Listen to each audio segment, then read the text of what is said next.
जीव हमारी जाति है, मानव धर्म हमारा। हिंदू मुस्लिम सिख ईसाई धर्म नहीं कोई न्यारा।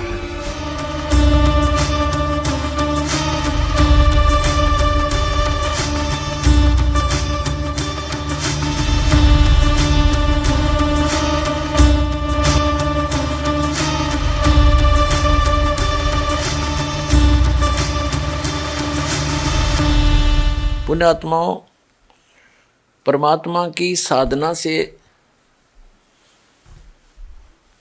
साधक को विशेष राहत मिलती है और इसीलिए परमात्मा की भक्ति की जाती है कि हमारे प्रारब्ध के अंदर यानी हमारी किस्मत के अंदर जो दुख हो उनका निवारण हो, क्योंकि पाप कर्मों के कारण कष्ट आते हैं और पुण्य कर्मों के कारण सुख प्राप्त होते हैं। जो हमारे जीवन में, जिसको हम प्रारब्ध कहते हैं, जो हमारे जीवन के अंदर दुख आते हैं वो पाप कर्मों के कारण आते हैं। जो हमारी किस्मत के अंदर पूर्व निर्धारित होते हैं और सुख जो हमें यहाँ सांसारिक सुख प्राप्त होते हैं वो भी हमारी किस्मत में, जिसको हम प्रारब्ध कहते हैं, वो पहले ही निर्धारित होते हैं, फिक्स्ड होते हैं।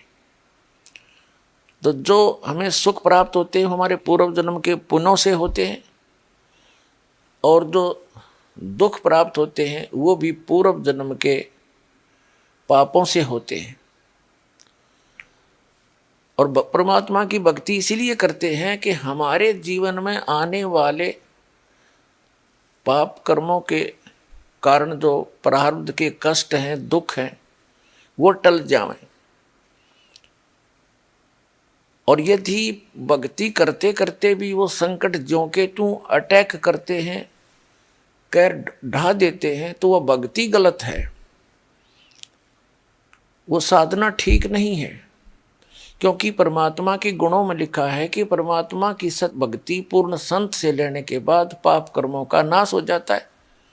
और पाप कर्मों का नाश हो गया तो फिर दुख नहीं रहेंगे, क्योंकि दुख का मूल कारण पाप ही होता है। जैसे पैर में कांटे लगे हों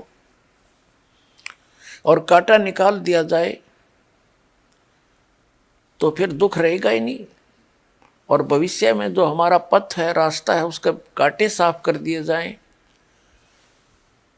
तो फिर भविष्य में उस मार्ग में कांटे नहीं लगते, तो आसानी से सफर तय हो जाता है।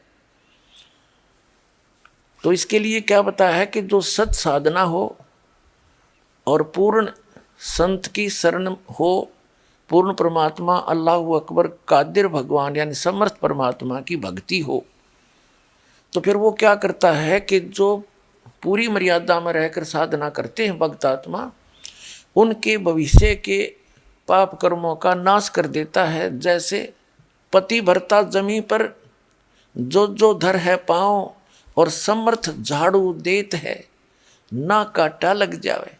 कि वो समर्थ, वो कादिर परमात्मा, वो अल्लाहु अकबर, वो ग्रेट गॉड, वो कंप्लीट गॉड, वो परमात्मा जो यदि उसकी सत साधना मिल जाती है और पूर्ण संत के माध्यम से, तो फिर वो उस अपनी प्यारी आत्मा के जीवन सफर में आने वाले पाप रूपी कांटों को ऐसे बुहार देते हैं जैसे झाड़ू से एक तरफ साइड में कर दिए जाएं।